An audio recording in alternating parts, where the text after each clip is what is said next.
ಪ್ರಿಯರೇ, ದೇವರನ್ನ ಹಿಂಬಾಲಿಸುವವರಿಗೆ ದೇವರು ಒಂದು ನಿತ್ಯವಾದಂಥ ಭದ್ರತೆಯನ್ನು ಒದಗಿಸ್ತಾರೆ.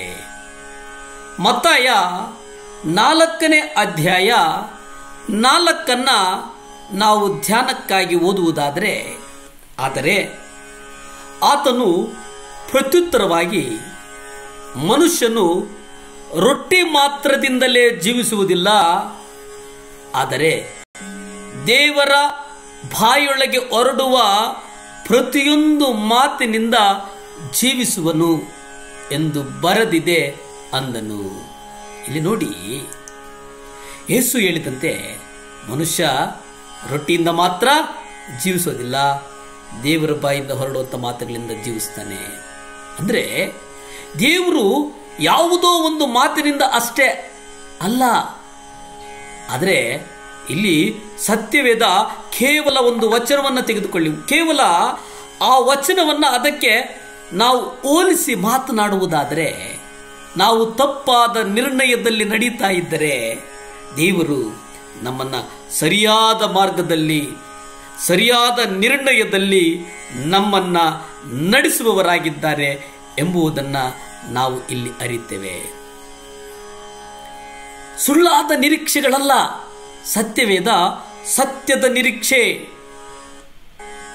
ಒಂದು ಒಳ್ಳೆಯ ಅನುದಿನದ ಆಹಾರವನ್ನ ನಮಗೆ, ನಮ್ಮ ಕುಟುಂಬಕ್ಕೆ ನೀಡುವಂಥದ್ದು, ಅದೇ ನಮಗೆ ನಿತ್ಯ ಭದ್ರತೆಯನ್ನು ಕೊಡುವಂಥದ್ದು ಎಂಬುದನ್ನು ನಾವು ಇಲ್ಲಿ ಗ್ರಹಿಸಬೇಕಾಗಿದೆ. ಪ್ರಿಯರೇ, ಸತ್ಯವೇದದ ಬೋಧನೆಗಳನ್ನು ಹಲವರು, ಅನೇಕರು ಅಧ್ಯಯನ ಮಾಡುವಾಗ ಒಂದು ಹೊಸ ಹೊಸ ನೂತನವಾದಂಥ ವಿಚಾರಗಳು ಒಳಿತವೆ ಎಂಬುದನ್ನು ನಾವು ಗ್ರಹಿಸಬೇಕಾಗ್ತದೆ.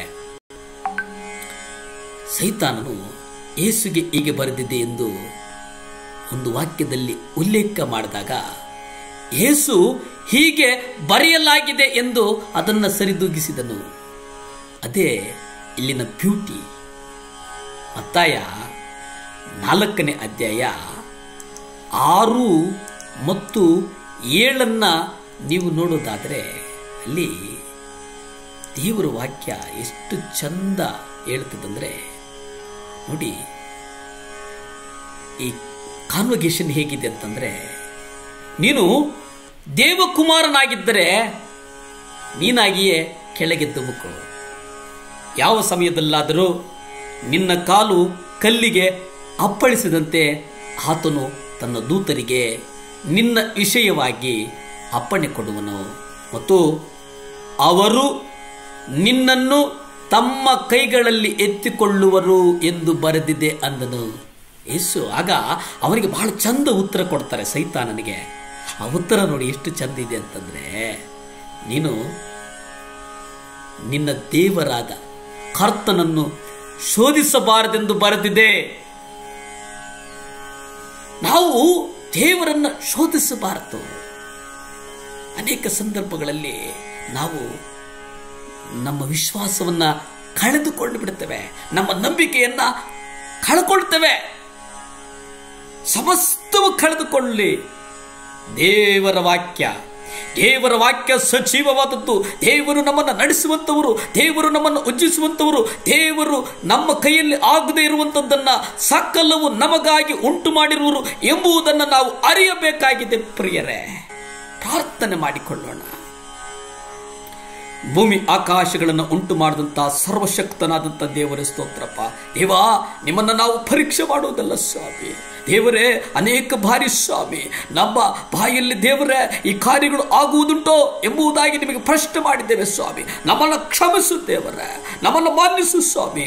ಯಾರ್ಯಾರು ದೇವರೇ ಈ ಮುಂಜಾನೆ ಪ್ರಾರ್ಥನೆಯಲ್ಲಿ ಸ್ವಾಮಿ ತೊಡಗಿಸಿಕೊಂಡಿದ್ದಾರೋ ಅವರ ಸೋಲುಗಳನ್ನ, ಅವರ ನೋವುಗಳನ್ನ ಯೇಸು ಕ್ರಿಸ್ತನ ರಕ್ತದಿಂದ ಜಯ ಮಾಡು ಸ್ವಾಮಿ. ಜಯದ ಆದಿ ಕೊಡಪ್ಪ. ಕುಟುಂಬಗಳಲ್ಲಿ ಕಟ್ಟು ಸ್ವಾಮಿ, ಮಕ್ಕಳ ಕುಟುಂಬ ಕಟ್ಟು ಸ್ವಾಮಿ. ದೇವರೇ, ಸುಖ ಕೊಡು, ಆರೋಗ್ಯ ಕೊಡು, ಫಲ ಕೊಡು ಸ್ವಾಮಿ. ನಜರೇತಿನ ಯೇಸು ಕ್ರಿಸ್ತನ ಅಧಿಕಾರದ ನಾಮದಲ್ಲಿ ಬೇಡಿ ಬಂದು ಪ್ರಾರ್ಥನೆ ಮಾಡಿ ಆಶೀರ್ವಾದಗಳನ್ನು ಹೊಂದಿಕೊಳ್ತಾ ಇದ್ದೀವಿ ಪರಮ ತಂದೆಯೇ. ಆಮೇನ್, ಆಮೇನ್, ಆಮೇನ್. ಹಲ್ಲೆಲೂಯಾ. ದೇವರು ಒಳ್ಳೆಯವರು ಕಣ್ರಿ. ದೇವರು ನಮ್ಮನ್ನ ಆಶೀರ್ವದಿಸ್ತಾರೆ, ನಿಮ್ಮನ್ನು ಆಶೀರ್ವದಿಸ್ತಾರೆ.